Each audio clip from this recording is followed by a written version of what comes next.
네, 국내 증시, 미국 증시 함께 하시겠습니다. 오늘 이분 처음으로 소개해 드리는데요. 코리아 리서치 김성훈 팀장과 함께 하겠습니다. 팀장님 어서 오세요. 네, 안녕하십니까. 예. 자, 앞으로 매주 화요일과 목요일 일주일에 두 번 이 시간 통해서 뵙게 되겠는데요. 국내외 증시 흐름부터 해서 제가 좀 많이 괴롭히는 질문도 많이 종종 드리고 네. 하겠습니다. 잘 부탁드리겠고요. 자, 먼저 이 뉴욕 증시, 글로벌 증시 살펴볼까요? 뉴욕 증시가 지난해까지만 해도 뭐 조금 뚜렷한 악재가 아니고선 웬만하면 좀 오르는 모습이 보였었는데요. 그러니까 어제 뭐 물론 지표가 혼조세로 나오긴 했지만 그래도 좀 신중한 모습이 많이 보이고 있습니다. 어떻게 보셨는지요? 네. 예.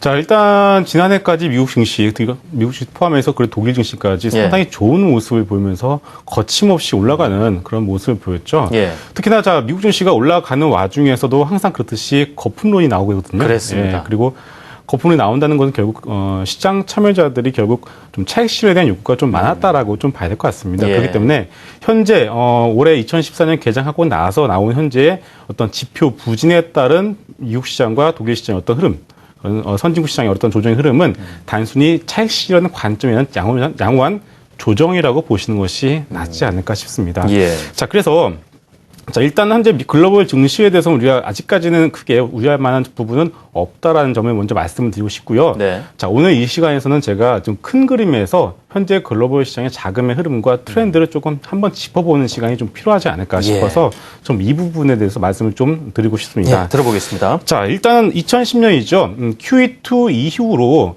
어떤 글로벌 시장 흐름을 보시게 되면은 자, 자고 일어나면 미국 시장이 오르면은 우리 시장도 오르고 미국 시장이 떨어지면 우리 시장도 떨어지는 그런 모습들이 반복이 되어 왔는데 자, 작년 6월 달이었죠. 예. 버냉키 의장이 테이퍼링과 관련된 어떤 발언을 처음 한 이후부터는 그런 어떤 글로벌 증시와 우리 증시와의 상관계수가 점점점 낮아지고 있는 듯한 모습을 보여주고 있습니다. 네. 그렇기 때문에 자, 미국이 그렇게 올라가는데 자, 아주 가벼운 마음으로 기쁜 마음으로 아침에 딱 그냥 장 시작한 걸 봤는데 마치 시장은 미국과는 정반대로 박탈감을 많이 느꼈죠. 그렇죠. 그렇기 때문에 현재 이제 시장의 흐름 자체가 어떤 글로벌 시장과 우리 시장의 어떤 상관계수가 낮아지고 있다는 점 먼저 인정해야 되지 않을까 싶습니다. 자, 먼저 차트를 통해서 이 부분 한번 살펴보도록 할게요. 네. 자, 보시는 그림은 다우지수의 월봉 차트입니다. 네, 월봉 차트고요. 보시다시피 지난해 16,588선 고점을 찍은 이후로 월봉 차트에서 보시면 아주 단봉, 음봉 하나가 짧게 나오고 있는데 이것을 보고서 아직까지는 뭐 미국 시장이 흔들리고 있다는 모습을 찾아보기가 어렵죠. 예. 자, 두 번째로 자, 독일 증시거든요. 유럽 증시 같은 경우는 현재 독일과 프랑스 그리고 영국 증시들이 이제 슬슬 차별화되는 움직임을 보여주고 있습니다. 자, 보시는 그림은 독일이고요. 네. 자, 프랑스 보실게요. 약간 약해지고 있죠. 그리고 영국입니다. 영국도 독일과는 좀 반대로 아직까지는 조금 상승 흐름이 조금씩 주춤해지는 모습을 좀 발견할 수가 있거든요. 이제 독일 차트죠, 이것이. 네. 독일 차트고 이것이 프랑스입니다. 프랑스. 네. 결국 이제 세 번째가 독일인데 결국 독일의 흐름이 가장 좋고 그다음에 영국과 프랑스 순으로 어떤 이제 시장 흐름이 점점점 차별화되는 모습을 보여주고 있다. 자, 여기서 우리가 알 수 있는 부분은 이제 글로벌 시장도 이제 유동성 장세에 의한 어떤 그런 흐름보다는 이제는 점점점 더 이제 실적을 확인하는 펀더멘탈을 확인하는 그런 흐름으로 바뀌고 있다는 점을 우리가 여기서도 한번 힌트를 찾아볼 수가 있겠고요. 자, 그리고 일본 시장 한번 보도록 할게요. 자, 일본 시장 어떻습니까? 최근에 엔화의 흐름 아주 큰 이슈가 되고 있죠. 예. 자, 일본의 아베노미스가 실패를 했네 맞네라는 그런 얘기가 나오고 있는데요. 글쎄요, 제 개인적인 생각으로는 한 나라의 증시, 그것도 G7 국가인 일본 시장을 한 해에 56% 끌어올릴 수 있다는 것은 이것을 한번 실패로 놓고 보기에는 좀 어렵지 않을까 싶습니다. 결국 그 얘기는 엔화의 약세 흐름도 당분간 더 장기적인 흐름 자세에서는 더 지속될 가능성이 있다라고 우리가 인정하고 시장을 볼 필요가 있다는 점을 좀 말씀을 드리고 싶고요. 네. 자, 하지만 자, 지금 봤듯이 뭐 미국, 독일, 일본과는 정반대로 이머징 국가의 흐름은 그다지 좋지를 못하고 있죠. 대표적으로 브라질 한번 보도록 할게요. 브라질이요. 어떻습니까? 네. 브라질 아주 좋지 못한 흐름을 보여주고 있죠. 자, 작년 초반이었죠. 우리나라 모 증권사에서 브라질 관련 국채를 상당히 많이 팔아서 좀 이슈가 되어 있었는데 이제 브라질 같은 또 이머징 국가 쪽에서는 상당히 좋지 못한 흐름을 보여주고 있고요. 자, 우리와 거의 비슷한 흐름을 보여준 국가가 바로 대만입니다. 자, 대만 차트 한번 보도록 할게요. 어떻습니까? 자, 우리나라보다는 그나마 조금 더 양호한 그런 모습을 보여주고 있죠. 회복을 조금씩 해나가려고 하는 모습이 보이니까요. 네. 결국은 자, 이것을 제가 보여드린 이유가 있습니다. 네. 자, 글로벌 투자자들의 입장에서는요. 자, 1등주와 2등주, 3등주를 구분해서 섹터 전략을 펼칠 수밖에 없거든요. 결국 글로벌 투자자들 입장에서는 1등주가 미국이 될 수밖에 없고요. 네. 2등주는 독일과 그러니까 달러를 쓰지 않는 국가인 독일과 일본이 2등주가 될 수가 있겠고요. 자, 3등주로서는 우리가 봤듯이 대만과 한국과 같은 그런 대표적인 이머징 국가들이 이제 3등주라고 좀 보여지고 있고요. 예. 그런 판단하에서 이제 글로벌 주시장의 작은 흐름들이 이동이 되고 있다라고 하는 것을 우리가 먼저 인정하고 그 큰 틀 안에서 우리가 세부적인 전략을 예. 세울 필요가 있다는 점을 좀 오늘 말씀을 드리고 싶습니다. 저 1등주, 2등주, 3등주의 흐름은 올해가 이제 시작이 됐지만 당장은 이제 훼손되지 않을 만큼 지금도 추세는 유지되고 있다라고 그 관점에서 이제 봐야 되겠죠. 그렇죠. 예. 현재 지속되는 추세를 갖다 우리 함부로 네. 고점을 예측할 필요 없겠죠. 알겠습니다.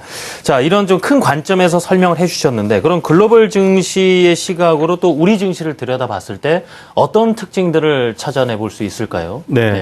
자, 앞서 얘기했듯이 외국인들의 입장에서 볼 때는 우리나라 시장이 그렇게 최선호주가 아니라는 점을 좀 볼 수가 있었는데요. 네.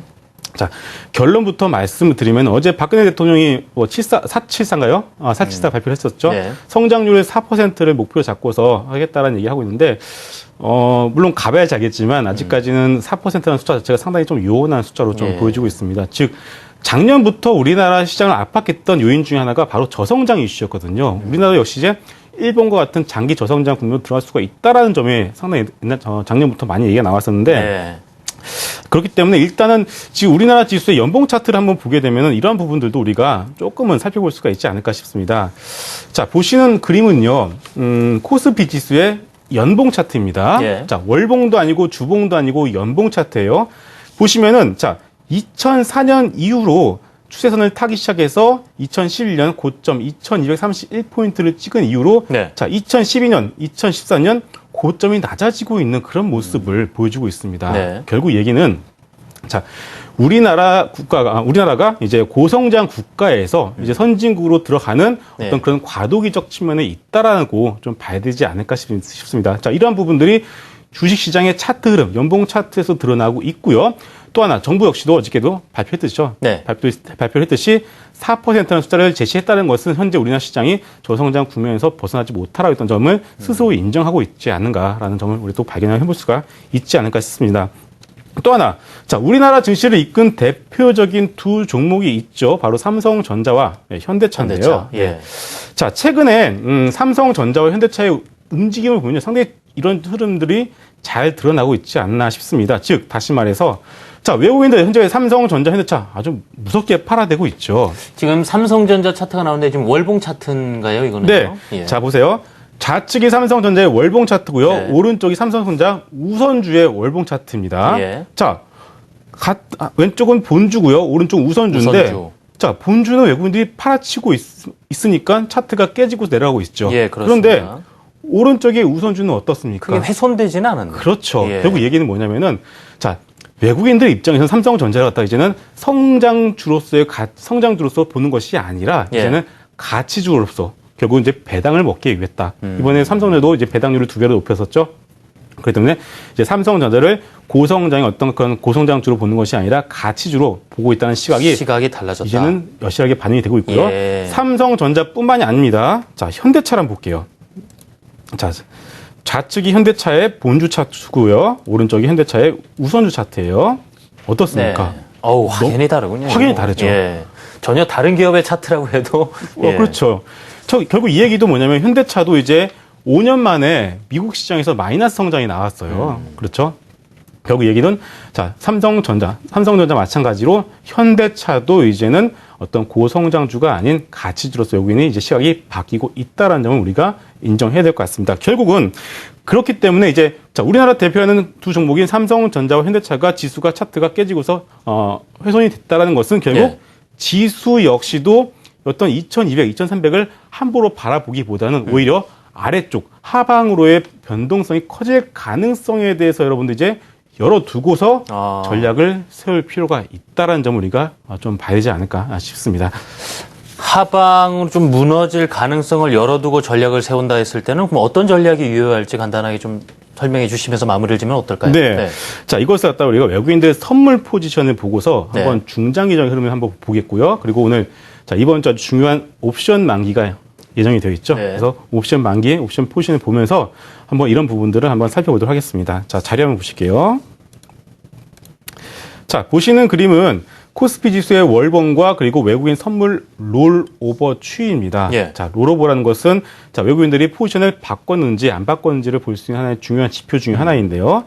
자, 이게 아래쪽에 그림이 숫자가 잘 안 보이지만 여기가 2012년 10월이고요. 10월. 네, 여기가 현재 2014년 1월까지입니다. 자, 보시면요. 상단 부근에서 6월달, 9월달, 12월달부터 현재까지 외국인들의 매도 롤오버가 지속이 되고 있어요. 즉 매수 롤오버라면은 시장을 좀 더 긍정적으로 본다라고 우리가 좀 예상을 해볼 수 있겠지만 네. 상단 부근에서 여지없이 매도 롤오버가 나왔다는 것은 결국 외국인들 시각에서는 아직 2050포인트를 갖다가 상단으로 놓고서 박스권 플레이를 하고 있다라고 우리가 외국인들 선물 포지션은 선물 어떤 매도 롤오버 추이에서도 우리가 엿볼 수가 있겠죠. 네. 결국 그렇다면은 큰 그림에서 전략을 세운다라면은 결국 박스권 플레이가 맞고요. 박스권 플레이라면은 지금 같은 구간 지수가 1900 지금 현재 언저리에서 움직이고 있는데 여기서 좀 섣불리 매수에 들어가기보다는 예. 좀 더 아래쪽으로 어떤 하방의 변동 가능성을 열어두고서 좀 더 매수를 하시되 좀 더 느긋한 타이밍을 가지고서 매수를 하시는 것이 조금 더 안전해 보이고요. 그리고 또 하나 단기적인 관점에서 옵션 포지션 한번 보도록 하겠습니다. 네. 자, 마지막 그림인데요. 자, 옵션 포지션 보시게 되면은 좌측이 1월 3일이고요. 오른쪽이 1월 6일 어저께가 네. 이제 어떤 누적으로 옵션 포지션인데 자, 전반적으로 외국인의 입장에서 봤을 때는 아래쪽으로 지수 아래쪽으로 빨간색 즉 풋 옵션을 매수를 해놓은 것을 볼 수가 있습니다. 네. 결국 아직까지도 아까도 봤듯이 선물 쪽에서도 강하게 매도 롤오버가 진행이 되고 있고 또 하나 자, 새해가 개장이 되고 나서 이틀 연속 1만 계약 이상의 선물 매도가 나왔거든요. 여러분 2007년 이후로요 이틀 연속 1만 계약 이상 매도가 1만 개 나온 적이 거의 없습니다. 지난주에만 2만 계약이 넘어버리니까 아주 상당히 당황스러웠어요. 그렇죠. 예. 그런데 선물 포지션도 그런데 지금 보시다시피 옵션 포지션도 아래쪽으로 푼 매수를 쌓아두고 있다는 점이 상당히 부담스럽죠. 그렇기 때문에 자 이번 주 출시장의 조정의 흐름이 나오고 있지만 네. 아까도 말씀드렸다시피 너무 빠른 매수보다는 한 템포 느린 좀 더 아래쪽 박스권을 설정해 두시고서 매수에 나시는 것이 낫다라는 점을 다시 한번 좀 말씀드리고 싶습니다.